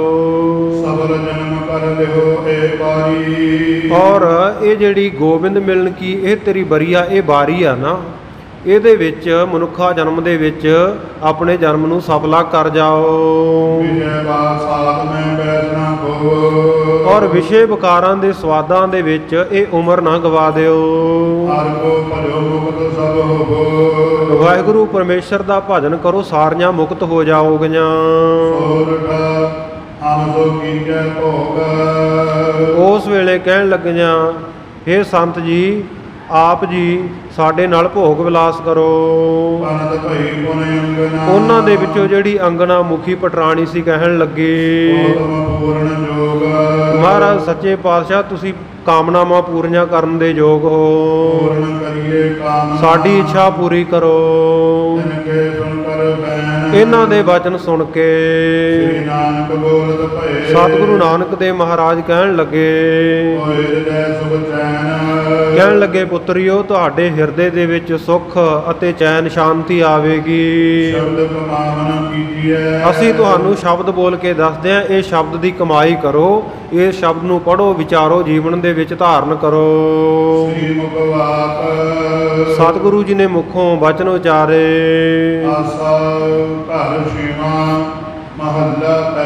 ਆਸਾ ਰਾਗ ਹੈ ਛੇਵੇਂ ਘਰ ਦੇ ਵਿੱਚ ਇਸ ਸ਼ਬਦ ਨੂੰ ਗਾਇਨ ਕਰਨ ਦੀ ਰਾਗੀ ਕੀਰਤਨੀਏ ਸਿੰਘਾਂ ਨੂੰ ਸਤਿਗੁਰੂ ਸੱਚੇ ਪਾਤਸ਼ਾਹ ਨੇ ਹਦਾਇਤ ਕੀਤੀ ਹੈ। ਤੇ ਮਹੱਲਾ ਪਹਿਲੇ ਪਾਤਸ਼ਾਹ ਗੁਰੂ ਨਾਨਕ ਦੇਵ ਜੀ ਦਾ ਉਚਾਰਨ ਕੀਤਾ ਸ਼ਬਦ ਹੈ। ਸਤਿਗੁਰੂ ਸੱਚੇ ਪਾਤਸ਼ਾਹ ਨੂੰ ਜਿਸ ਵੇਲੇ ਇਹ ਇਸਤਰੀਆਂ ਨੇ ਇਸ ਤਰ੍ਹਾਂ ਦੇ ਆ ਕੇ ਵਚਨ ਕੀਤੇ, ਹਾਰ ਸ਼ਿੰਗਾਰ ਲਾ ਕੇ ਆਈਆਂ, ਤਾਂ ਸਤਿਗੁਰੂ ਸੱਚੇ ਪਾਤਸ਼ਾਹ ਦੱਸਦੇ ਆ ਵੀ ਅਸਲ ਹਾਰ ਸ਼ਿੰਗਾਰ ਕਿਹੜਾ? ਕਹਿੰਦੇ ਜਿਹੜਾ ਮਨ ਰੂਪੀ ਮੋਤੀ ਆ ਨਾ, ਜੇ ਇਹਨੂੰ ਸ੍ਰੇਸ਼ਟ ਗਹਿਣਾ ਬਣਾ ਲਈਏ ਤੇ ਇਹਦੇ ਵਿੱਚ ਜਿਹੜਾ ਸੂਤਲੀ ਪਾਈ ਹੈ, ਧਾਗਾ ਪਾਇਆ, ਉਹ ਸਵਾਸਾਂ ਨੂੰ ਹਰ ਸਵਾਸ ਦੇ ਨਾਲ ਵਾਹਿਗੁਰੂ ਵਾਹਿਗੁਰੂ ਜਪਣ ਰੂਪੀ ਧਾਗਾ ਬੰਨ੍ਹ ਲਈਏ ਔਰ ਖਿਮਾ ਕਰ ਦੇਣੀ ਕਿਸੇ ਨੂੰ ਆਪਣੇ ਤੋਂ ਬਲਹੀਣ ਜਾਣ ਕੇ, ਛੋਟਾ ਜਾਣ ਕੇ, ਮਾੜਾ ਜਾਣ ਕੇ ਉਹਦੀ ਗਲਤੀ ਨੂੰ ਮਾਫ ਕਰ ਦੇਣਾ। ਇਸ ਪ੍ਰਕਾਰ ਦਾ ਜਿਹੜਾ ਸ਼ਿੰਗਾਰ ਕਰ ਲੈਣਾ। ਜਦੋਂ ਇਸ ਤਰ੍ਹਾਂ ਦੇ ਗੁਣਾਂ ਨੂੰ ਧਾਰਨ ਕਰਾਂਗੇ, ਰਾਵੈ ਲਾਲ ਪਿਆਰੀ, ਉਸ ਵੇਲੇ ਉਹ ਵਾਹਿਗੁਰੂ ਪਿਆਰਾ ਜਿਹੜਾ ਉਹ ਸਾਨੂੰ ਆਨੰਦ ਦੀ ਬਖਸ਼ਿਸ਼ ਕਰੇਗਾ। ਕਿਉਂਕਿ ਉਹ ਵਾਹਿਗੁਰੂ ਪਰਮੇਸ਼ਰ ਜਿਹੜਾ ਬਹੁਤ ਗੁਣਾਂ ਦੇ ਸਹਿਤ ਹੈ, ਉਹਨੇ ਕਾਮਣੀ ਇਸ ਜੀਵ ਰੂਪੀ ਇਸਤਰੀ ਨੂੰ ਮੋਹਿਤ ਕੀਤਾ ਹੋਇਆ ਹੈ। ਹੇ ਵਾਹਿਗੁਰੂ, ਤੇਰੇ ਵਰਗੇ ਗੁਣ ਹੋਰ ਕਿਸੇ ਵਿੱਚ ਨਹੀਂ ਹਨ। ਵਿਸ਼ਰਾਮ ਦੇ ਕੇ ਉਚਾਰਨ ਕਰਦੇ ਹਨ। ਹਰੀ ਹਰੀ ਜਿਹੜਾ ਜਪਣਾ ਹੈ, ਇਹ ਗਲ ਦੇ ਵਿੱਚ ਜਿਵੇਂ ਹਾਰ ਪਹਿਨਣਾ ਹੁੰਦਾ ਹੈ, ਸਤਿਗੁਰੂ ਸੱਚੇ ਪਾਤਸ਼ਾਹ ਕਹਿੰਦੇ ਹਰੀ ਹਰੀ ਜਪਣ ਰੂਪੀ ਕੰਠ ਦੇ ਵਿੱਚ, ਗਲੇ ਦੇ ਵਿੱਚ ਇਹ ਹਾਰ ਪਹਿਨਣਾ ਕਰੋ। ਦਾਮੋਦਰ ਦਮੋਦਰ ਵਾਹਿਗੁਰੂ ਦਾ ਨਾਮ ਜਿਹੜਾ ਜਪਣਾ, ਇਹ ਦੰਤ ਲਈ ਦੰਦਾਸਾ ਮਲਣਾ ਹੈ ਔਰ ਉਸ ਵਾਹਿਗੁਰੂ ਨੂੰ ਕਰਤਾ ਜਾਣਨਾ ਕਿ ਉਹ ਸਭ ਕੁਝ ਕਰਨ ਕਰਾਉਣ ਵਾਲਾ ਹੈ। ਇਸ ਪ੍ਰਕਾਰ ਦੇ ਕੰਗਣ ਪਹਿਨਣੇ ਚਾਹੀਦੇ ਹਨ। ਵਿਦ ਚਿਤ ਧਰਈ। ਸੋ ਇਸ ਪ੍ਰਕਾਰ ਜਿਹੜਾ ਚਿੱਤ ਹੈ ਇਹ ਸਤਿਗੁਰੂ ਸੱਚੇ ਪਾਤਸ਼ਾਹ ਦੇ ਮਨ ਦੇ ਚਰਨਾਂ ਦੇ ਵਿੱਚ ਧਿਆਨ ਲਾਉਣਾ ਚਾਹੀਦਾ ਹੈ। ਮਧੂਸੂਦਨ ਕਰ ਮੁੰਦਰੀ ਪਹਿਰੇ। ਔਰ ਮਧੂਸੂਦਨ ਵਾਹਿਗੁਰੂ ਦਾ ਨਾਮ ਹੈ। ਇਹ ਇਸ ਤਰ੍ਹਾਂ ਦਾ ਜਿਹੜਾ ਜਾਪ ਕਰਨਾ ਇਹ ਮੁੰਦਰੀਆਂ ਨੂੰ ਪਹਿਨਣਾ ਹੈ ਉਂਗਲਾਂ ਵਿੱਚ। ਪਰਮੇਸ਼ਰ ਪਦ ਲਈ। ਤੇ ਪਰਮੇਸ਼ਰ ਜਪਣਾ ਇਹ ਸੁੰਦਰ ਰੇਸ਼ਮੀ ਵਸਤਰਾਂ ਦਾ ਧਾਰਨ ਕਰਨਾ ਹੈ। ਧੀਰਜ ਧੜੀ ਬੰਧਾਵੇ ਕਾਮਣ। ਔਰ ਧੀਰਜ ਜਿਹੜਾ ਧਾਰਨ ਕਰਨਾ ਹੈ ਇਹ ਧੜੀ ਬੰਧਾਵੇ ਕਾਮਣ। ਜਿਵੇਂ ਇਸਤਰੀ ਗੁੱਤਾਂ ਜਿਹੀਆਂ ਗੁੰਦਦੀ ਆ ਨਾ, ਮੀਡੀਆਂ ਗੁੰਦਦੀ ਹੈ, ਕਹਿੰਦੇ ਇਹ ਮੀਡੀਆਂ ਦਾ ਗੁੰਦਣਾ ਹੈ। ਸ੍ਰੀ ਰੰਗ ਸੁਰਮਾ ਦੇਈ। ਔਰ ਲక్ష్ਮੀ ਨੂੰ ਰੰਗ ਕਹੀਏ ਪ੍ਰੇਮ ਦੇਣ ਵਾਲਾ, ਪ੍ਰੇਮ ਦੀ ਬਖਸ਼ਿਸ਼ ਕਰਨ ਵਾਲਾ ਜਿਹੜਾ ਵਾਹਿਗੁਰੂ ਪਰਮੇਸ਼ਰ ਹੈ ਉਹਦੇ ਰੰਗ ਦੇ ਵਿੱਚ, ਉਹਦੇ ਪ੍ਰੇਮ ਦੇ ਵਿੱਚ ਲੀਨ ਹੋ ਜਾਣਾ। ਇਹ ਕਹਿੰਦੇ ਸੁਰਮਾ ਦੇਈ, ਇਹ ਨੈਣਾ ਦੇ ਵਿੱਚ ਸੁਰਮਾ ਪਾਉਣਾ ਹੈ। ਮਨ ਮੰਦਰ ਦੇ ਦੀਪ ਜਾਗੇ। ਔਰ ਮਨ ਰੂਪੀ ਮੰਦਰ ਦੇ ਵਿੱਚ ਜਿਹੜਾ ਗਿਆਨ ਦਾ ਦੀਪਕ ਜਗਾਉਣਾ ਹੈ।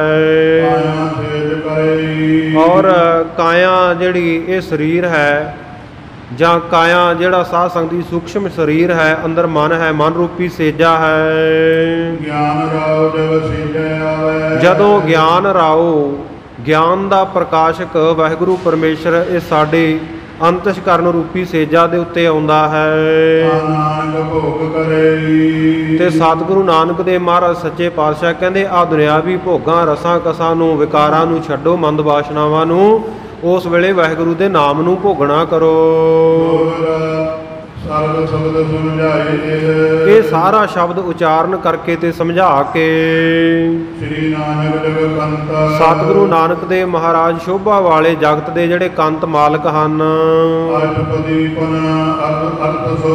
ਉਸ ਤੋਂ ਬਾਅਦ ਅਰਥਾਂ ਦੇ ਸਮੇਤ ਅਸ਼ਟਪਦੀਆ ਸ਼ਬਦ, 8 ਪਦਿਆਂ ਵਾਲਾ, 8 ਪੈਰਾਗ੍ਰਾਫ ਵਾਲਾ ਜਿਹੜਾ ਸ਼ਬਦ ਸਤਿਗੁਰੂ ਨੇ ਉਚਾਰਨ ਕੀਤਾ।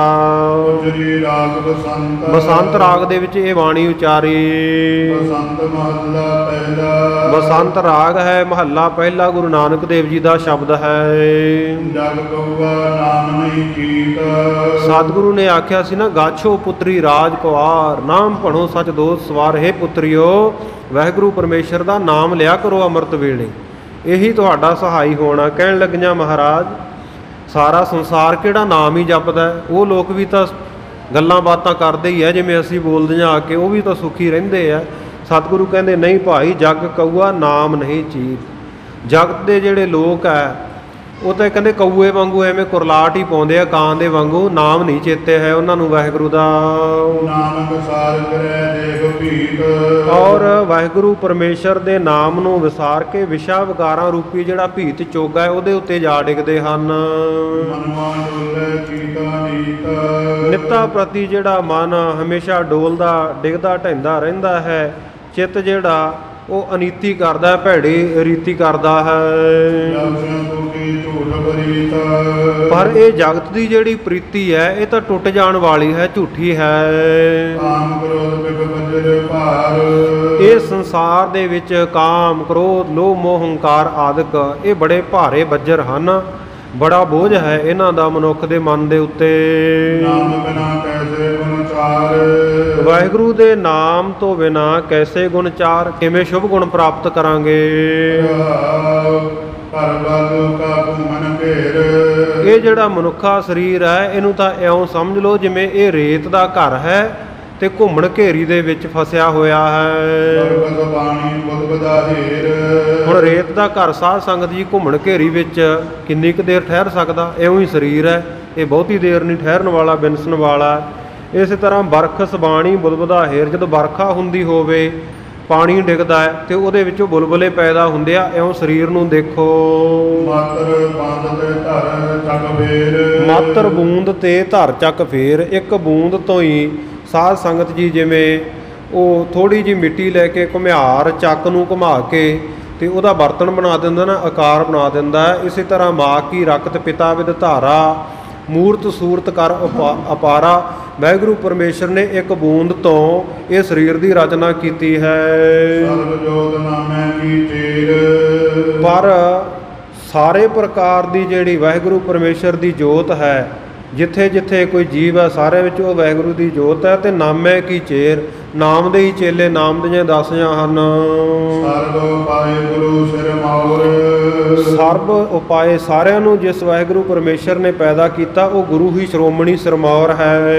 ਭਗਤ ਕਰੋ ਭਗ ਲਾਗੋ ਤੋਰ, ਇਸ ਕਰਕੇ ਉਹ ਵਾਹਿਗੁਰੂ ਪਰਮੇਸ਼ਰ ਦੀ ਭਗਤੀ ਕਰੀਏ, ਉਹਦੇ ਚਰਨਾਂ ਨਾਲ ਲੱਗੀਏ। ਨਾਮ ਰਤੋ ਕਾਵੋ ਤੁਝ ਹੋਰ, ਉਹ ਵਾਹਿਗੁਰੂ ਪਰਮੇਸ਼ਰ ਦੇ ਨਾਮ ਦੇ ਵਿੱਚ ਮਨ ਨੂੰ ਰੰਗੀਏ, ਉਹਦੇ ਪ੍ਰਤੀ ਹੀ ਚਾਹਨਾ ਇੱਛਾ ਹੋਵੇ। ਨਾਮ ਦੁਰਾਏ ਚੜੈ ਜੋ ਚੋਰ, ਵਾਹਿਗੁਰੂ ਪਰਮੇਸ਼ਰ ਦੇ ਨਾਮ ਨੂੰ ਦੁਰਾ ਕੇ ਛੁਪਾ ਕੇ ਜਿਹੜਾ ਮਨੁੱਖ ਇਸ ਸੰਸਾਰ ਤੋਂ ਤੁਰ ਜਾਂਦਾ ਚੱਲਦਾ ਬਣਦਾ ਉਹ ਤਾਂ ਚੋਰ ਹੈ। ਤਤ ਕੋਈ ਗਗਨ ਪਾਏ, ਸੋ ਇਸ ਪ੍ਰਕਾਰ ਵਿਸ਼ੇ ਵਿਕਾਰਾਂ ਦੇ ਜਿਹੜਾ ਅੰਚਲ ਦੇ ਵਿੱਚ ਪੱਲੇ ਵਿੱਚ ਜਾ ਪੈਂਦਾ ਉਹ ਆਪਣੀ ਪੱਤ ਖੋ ਲੈਂਦਾ, ਇੱਜ਼ਤ ਗਵਾ ਲੈਂਦਾ ਹੈ। ਸਾਧ ਨਾਮ ਰਤੋ ਪਦ ਸੋ ਕਰ ਜਾਏ, ਪਰ ਜਿਹੜਾ ਸੱਚੇ ਨਾਮ ਦੇ ਵਿੱਚ ਮਨ ਨੂੰ ਜਿਨ੍ਹਾਂ ਨੇ ਰਤ ਲਿਆ ਰੰਗ ਲਿਆ ਹੈ ਉਹ ਪੱਤ ਸਿਓ ਘਰ ਜਾਏ, ਉਹ ਇੱਜ਼ਤ ਮਾਣ ਦੇ ਸਹਿਤ ਨਿਜ ਘਰ ਨੂੰ ਜਾਂਦਾ ਹੈ। ਜੋ ਕੁਛ ਬੀਨ ਬਦੂਰ ਜਾਏ, ਜੋ ਕੁਝ ਵਾਹਿਗੁਰੂ ਪਰਮੇਸ਼ਰ ਕਰਦਾ ਹੈ ਉਹ ਸਭ ਉਹਦੀ ਰਜ਼ਾ ਵਿੱਚ ਹੀ ਹੋ ਰਿਹਾ ਹੈ। ਪਨ ਮਨ ਅੰਦਰ ਕੋ ਮੇਰੀ ਪਾਏ, ਸੋ ਉਹ ਵਾਹਿਗੁਰੂ ਪਰਮੇਸ਼ਰ ਦਾ ਹਮੇਸ਼ਾ ਭਾਉ ਮੰਨੀਏ ਜਿਹੜਾ ਵਾਹਿਗੁਰੂ ਪਰਮੇਸ਼ਰ ਆਪ ਨਿਰਭਉ ਹੈ, ਭੈ ਤੋਂ ਰਹਿਤ ਹੈ। ਕਾਮਨ ਚਾਹੇ ਸੁੰਦਰ ਲੋਗ, ਕਾਮਨ ਚਾਹੇ ਸੁੰਦਰ ਭੋਗ, ਕਾਮਣੀਆਂ ਇਸਤਰੀਆਂ ਸੁੰਦਰਤਾ ਵਾਲੀਆਂ ਉਹ ਭੋਗ ਭੋਗਣੇ ਚਾਹੁੰਦੀਆਂ ਹਨ। ਪਾਨ ਫੂਲ ਮੀਠੇ ਰਸ ਰੋਗ, ਪਾਨਾਂ ਨੂੰ ਚਬਾਉਣਾ ਚਾਹੁੰਦੀਆਂ, ਆਪਣੇ ਦੰਦਾਂ ਦੇ ਵਿੱਚ ਫੁੱਲਾਂ ਦੀਆਂ ਮਾਲਾ ਪਹਿਨਣੀਆਂ ਚਾਹੁੰਦੀਆਂ ਤੇ ਮਿੱਠੇ ਰਸ ਜਿਹੜੇ ਉਹਨਾਂ ਦਾ ਸਵਾਦ ਲੈਣਾ ਚਾਹੁੰਦੀਆਂ, ਪਰ ਇਹ ਸਾਰੇ ਰੋਗ ਰੂਪ ਹਨ। ਖਿਲੇ ਬਿਕਸੈ ਤੇਤੋ ਸੋਗ, ਇਹਨਾਂ ਦੇ ਵਿੱਚ ਖਿਲਣਾ ਖੇਡਣਾ ਵਿਕਸਣਾ ਖੁਸ਼ ਹੋਣਾ ਇਹ ਸਾਰਾ ਸੋਗ ਰੂਪ ਹੀ ਹੈ। ਰਵ ਨਾਮ ਸਕੀਨ ਸੋਗ, ਸੋ ਵਾਹਿਗੁਰੂ ਪਰਮੇਸ਼ਰ ਦੀ ਸ਼ਰਨ ਦੇ ਵਿੱਚ ਆਗਤ ਆ ਜਾਈਏ ਤੇ ਸਾਧ ਸੰਗਤ ਜੀ ਕੀਨਸ ਹੋਗ, ਉਹ ਵਾਹਿਗੁਰੂ ਪਰਮੇਸ਼ਰ ਦੀ ਸ਼ਰਨ ਦੇ ਵਿੱਚ ਆਇਆ ਹੀ ਮਨੁੱਖਾ ਜਨਮ ਸਫਲਾ ਹੁੰਦਾ। ਜਿਹੜਾ ਵਾਹਿਗੁਰੂ ਹਮੇਸ਼ਾ ਹੋਗ ਹੋਣ ਵਾਲਾ, ਹਮੇਸ਼ਾ ਹੋਂਦ ਹਸਤੀ ਵਾਲਾ, ਸਦਾ ਰਹਿਣ ਵਾਲਾ ਹੈ। ਕਾਪੜ ਪੈਰ ਸਾਧਕ ਸ਼ਿੰਗਾਰ, ਕੱਪੜਿਆਂ ਨੂੰ ਪਹਿਨਣਾ ਤੇ ਅਦਕ ਪ੍ਰਕਾਰ ਦੇ ਹਾਰ ਸ਼ਿੰਗਾਰ ਕਰਨੇ। ਮਾਟੀ ਫੂਲੇ ਰੂਪ ਵਿਕਾਰ, ਇਹ ਤਾਂ ਉਹ ਸਮਝ ਲਓ ਵੀ ਇਹ ਜਿਹੜੀ ਮਿੱਟੀ ਫੁੱਲੀ ਹੋਈ ਹੈ, ਜਿਹੜਾ ਰੂਪ ਦਾ ਸੋਹਣੇ ਰੰਗ ਦਾ ਆਪਣੇ ਹੁਸਨ ਜਵਾਨੀ ਦਾ ਮਾਣ ਕਰਨਾ, ਇਹ ਤਾਂ ਵਿਕਾਰਾਂ ਨੂੰ ਉਪਜਾਉਣ ਵਾਲਾ ਹੈ। ਆਸਾ ਮਨਸਾ ਬੰਦੋ ਪਾਰ, ਇਸ ਪ੍ਰਕਾਰ ਬੁੱਧੀ ਦੇ ਵਿੱਚ ਜਿਹੜੀਆਂ ਆਸ਼ਾ ਰੱਖਣੀਆਂ, ਇਛਾਵਾਂ ਰੱਖਣੀਆਂ, ਇਹ ਤਾਂ ਸਾਧ ਸੰਗਤ ਜੀ ਜਿਵੇਂ ਬੰਦੋ ਬਾਰ, ਜਿਵੇਂ ਦਰਵਾਜ਼ੇ ਦੇ ਉੱਤੇ ਕਿਸੇ ਨੂੰ ਬੰਨ੍ਹਿਆ ਜਾਵੇ, ਇਹ ਤੇ ਬੰਧਨਾਂ ਵਿੱਚ ਪਾਉਣ ਵਾਲਾ ਹੀ ਦਰਵਾਜ਼ਾ ਹਨ। ਨਾਮ ਬਿਨਾ ਸੁਨਾ ਕਰਵਾਰ, ਵਾਹਿਗੁਰੂ ਦੇ ਨਾਮ ਤੋਂ ਬਿਨਾ ਜਿਹੜਾ ਹਿਰਦੇ ਰੂਪੀ ਘਰ-ਬਾਰ ਹੈ ਇਹ ਸੁੰਨਾ ਹੈ। ਗਾਛੋ ਪੁਤਰੀ ਰਾਜ ਕੁਆਰ, ਹੇ ਪੁੱਤਰਿਓ ਰਾਜਕੁਮਾਰੀਓ, ਨਾਮ ਕਣੋ ਸਜ ਦੋਤ ਸਵਾਰ, ਵਾਹਿਗੁਰੂ ਪਰਮੇਸ਼ਰ ਦਾ ਨਾਮ ਜਪੋ, ਦੋਤ ਨਾਮ ਹੈ ਅੰਮ੍ਰਿਤ ਵੇਲੇ ਦਾ, ਅੰਮ੍ਰਿਤ ਵੇਲੇ ਬਣਾ ਸਵਾਰ ਕੇ। ਜੋ ਸੇਵੋ ਪ੍ਰਭ ਪ੍ਰੇਮ ਆਧਾਰ, ਉਹ ਪਿਆਰਾ ਜਿਹੜਾ ਵਾਹਿਗੁਰੂ ਹੈ ਪ੍ਰੇਮ ਦਾ ਆਧਾਰ ਹੈ, ਪ੍ਰੇਮ ਦੇ ਆਸਰੇ ਹੋ ਕੇ ਉਹਨੂੰ ਸੇਵੋ, ਉਹਦਾ ਸਿਮਰਨ ਕਰੋ, ਜਪੋ ਉਸ ਨੂੰ। ਗੁਰ ਸੰਦੀ ਜਗ ਪਿਆਸ ਨਿਵਾਰ, ਕਿਉਂ ਗੁਰੂ ਦੇ ਸ਼ਬਦ ਦੇ ਦੁਆਰਾ ਵਿਸ਼ੇ ਵਿਕਾਰਾਂ ਦੀ ਜਿਹੜੀ ਪਿਆਸ ਹੈ ਇਹਨੂੰ ਨਿਵਾਰ ਲੈਣਾ ਕਰੋ, ਦੂਰ ਕਰੋ। ਮੋਹਨ ਮੋਹਿ ਲਿਆ ਮਨ ਮੋਹਿ, ਕਹਿਣ ਲੱਗੀਆਂ ਸੰਤ ਜੀ ਮਹਾਰਾਜ ਜੀ ਅਸੀਂ ਇੰਨੀਆਂ ਸੋਹਣੀਆਂ ਸੁੰਦਰ ਇਸਤਰੀਆਂ ਤੁਹਾਡੇ ਕੋਲੇ ਤਿਆਰ ਹੋ ਕੇ ਪਹੁੰਚੀਆਂ ਤੇ ਤੁਹਾਡਾ ਮਨ ਸਾਡੇ ਤੇ ਲੁਭਾਇਮਾਨ ਕਿਉਂ ਨਹੀਂ ਹੁੰਦਾ? ਤੇ ਸਤਿਗੁਰੂ ਪਾਤਸ਼ਾਹ ਕਹਿਣ ਲੱਗੇ ਪੁੱਤਰੀਓ ਮੋਹਨ ਮੋਹਿ ਲਿਆ ਮਨ ਮੋਹੇ, ਮੇਰਾ ਮਨ ਹੁਣ ਹੋਰ ਕੋਈ ਨਹੀਂ ਮੋਹ ਸਕਦਾ। ਮੇਰੇ ਮਨ ਨੂੰ ਤਾਂ ਉਹ ਸਾਰਿਆਂ ਨੂੰ ਮੋਹਣ ਵਾਲੇ ਮੋਹਨ ਵਾਹਿਗੁਰੂ ਪਰਮੇਸ਼ਰ ਨੇ ਮੋਹਿਆ ਹੋਇਆ ਹੈ। ਸ਼ਬਦ ਪਛਾਨਾ ਤੋਏ, ਔਰ ਗੁਰੂ ਦੇ ਸ਼ਬਦ ਦੇ ਦੁਆਰਾ ਮੈਂ ਤੁਹਾਡੀ ਪਛਾਣ ਕਰ ਲਈ ਹੈ ਵੀ ਤੁਸੀਂ ਵਿਸ਼ੇ ਵਿਕਾਰ ਭੋਗਣ ਆਈਆਂ ਹੋ। ਨਾਨਕ ਖਾਂਡੇ ਚਾਹੇ ਪ੍ਰਭ ਦਵਾਰ, ਸਤਿਗੁਰੂ ਨਾਨਕ ਦੇਵ ਮਹਾਰਾਜ ਕਹਿੰਦੇ ਜੇ ਵਾਹਿਗੁਰੂ ਪਰਮੇਸ਼ਰ ਦੇ ਦਰ ਦੇ ਉੱਤੇ ਜਾ ਕੇ ਖੜਨਾ ਚਾਹੀਏ, ਤੋਰੇ ਨਾਮ ਸੰਤੋਖੇ ਕਿਰਪਾ ਧਾਰ, ਉਹ ਵਾਹਿਗੁਰੂ ਪਰਮੇਸ਼ਰ ਦੇ ਦਰ ਉੱਤੇ ਜਾ ਕੇ ਖੜ ਜਾਈਏ ਤਾਂ ਉਸ ਵੇਲੇ ਤੇਰੋ ਨਾਮ ਸੰਤੋਖੇ ਕਿਰਪਾ ਧਾਰ, ਉਹ ਵਾਹਿਗੁਰੂ ਦਾ ਨਾਮ ਜਿਹੜਾ ਉਹ ਸੰਤੋਖ ਬਖਸ਼ਦਾ, ਉਹ ਸਬਰ ਬਖਸ਼ਦਾ ਵਿਸ਼ੇ ਵਿਕਾਰਾਂ ਤੋਂ। ਜਦੋਂ ਵਾਹਿਗੁਰੂ ਕਿਰਪਾ ਧਾਰਦਾ, ਕਿਰਪਾ ਕਰਦਾ ਹੈ। ਕਾਉ ਬਈ ਸੁਣ ਕਰ ਸ੍ਰੀ ਗੁਰ ਬਚਨ ਰਸਾਲਾ। ਸਤਿਗੁਰੂ ਸਾਹਿਬ ਜੀ ਦੇ ਰਸਦਾਇਕ ਸੋਹਣੇ ਬਚਨ ਸੁਣ ਕੇ ਨਾਮ ਮੁਕਤ ਜਲ ਮਾਲਾ।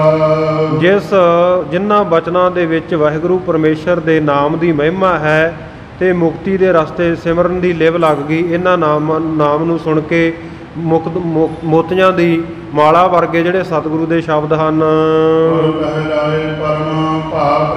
ਸਤਿਗੁਰੂ ਜੀ ਨੇ ਇਹਨਾਂ ਦੇ ਕੰਠ ਦੇ ਵਿੱਚ ਵਾਹਿਗੁਰੂ ਦਾ ਪ੍ਰੇਮ ਜਿਹੜਾ ਉਹ ਧਾਰਨ ਕਰਵਾ ਦਿੱਤਾ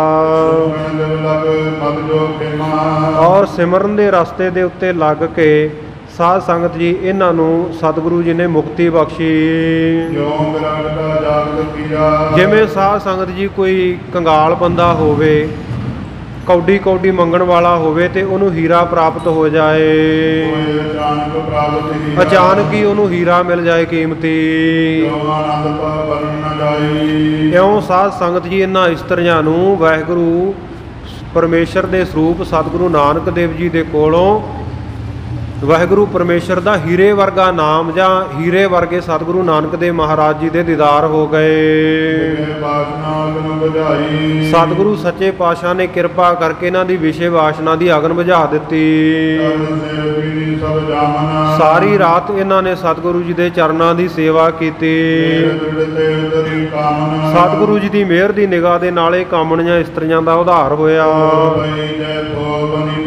ਸਵੇਰ ਦਾ ਵੇਲਾ ਹੋਇਆ, ਜਿੱਥੇ ਰਾਜਾ ਸੀ ਉਹ ਰਾਜੇ ਸ਼ਿਵਨਾਬ ਦੇ ਕੋਲ ਜਾ ਪਹੁੰਚੀਆਂ। ਦੇਖ ਕੇ ਰਾਜਾ ਕਹਿਣ ਲੱਗਾ ਹੇ ਇਸਤਰੀਓ, ਦੱਸੋ ਤੁਸੀਂ ਕਿਵੇਂ ਦਾ ਸੰਤ ਨੂੰ ਰਾਤ ਪਛਾਣਿਆ ਹੈ? ਉਹਨੂੰ ਕਾਮ ਦੇ ਅਧੀਨ ਕਰਕੇ ਜਿੱਤਿਆ ਤੁਸੀਂ ਕਿ ਨਹੀਂ?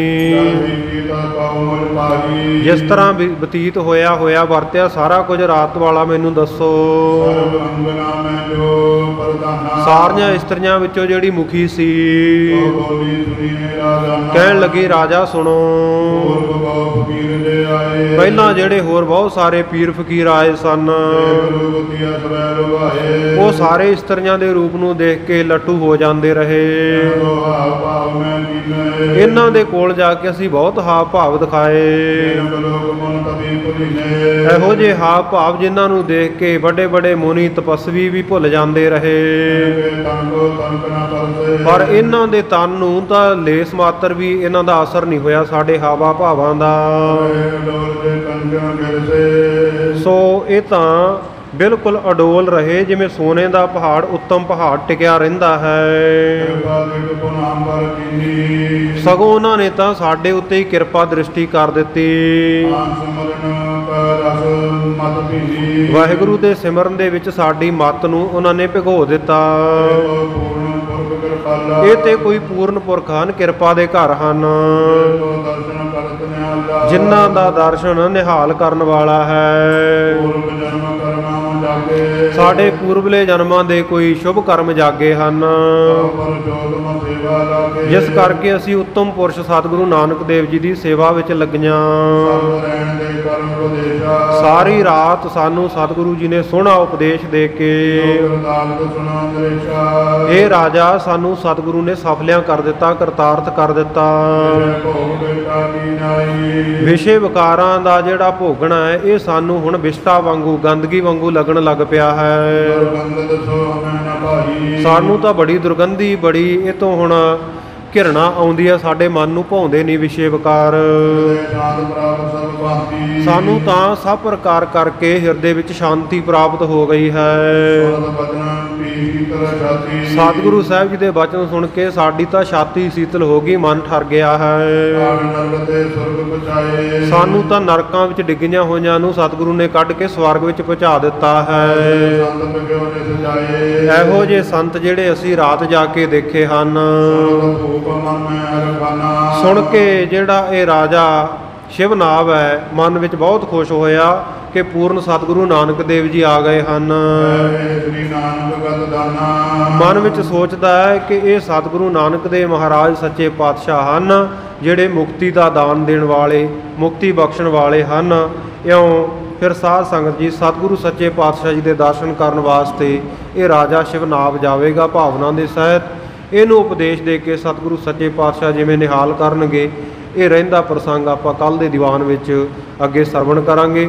ਕਥਾ ਵਿਚਾਰ ਦੌਰਾਨ ਹੋਈਆਂ ਬੇਅੰਤ ਭੁੱਲਾਂ ਦੀ ਆਪ ਸਮੂਹ ਸੰਗਤਾਂ ਨੇ ਖਿਮਾ ਬਖਸ਼ਣੀ। ਗਰੀਬ ਨਵਾਜ ਸੱਚੇ ਪਾਤਸ਼ਾਹ ਕਿਰਪਾ ਕਰਨ, ਸਮੱਤ ਬਖਸ਼ਣ, ਸੇਵਾ ਸਿਮਰਨ ਦੀ ਦਾਤ ਦੇ ਨਾਲ ਨਿਵਾਜਣ। ਆਓ ਸਮਾਪਤੀ ਦੀਆਂ ਤੁਕਾਂ ਪੜ੍ਹ ਕੇ ਉਪਰੰਤ ਸਮਾਪਤੀ ਵਿੱਚ ਸ਼ਾਮਲ ਹੋ ਕੇ ਅਰਦਾਸ ਵਿੱਚ ਹਾਜ਼ਰੀ ਲਵਾਈਏ। ਸੁਣਤ ਭੋਗ ਮਨ ਮਹਿ ਹਰ ਖਾਨਾ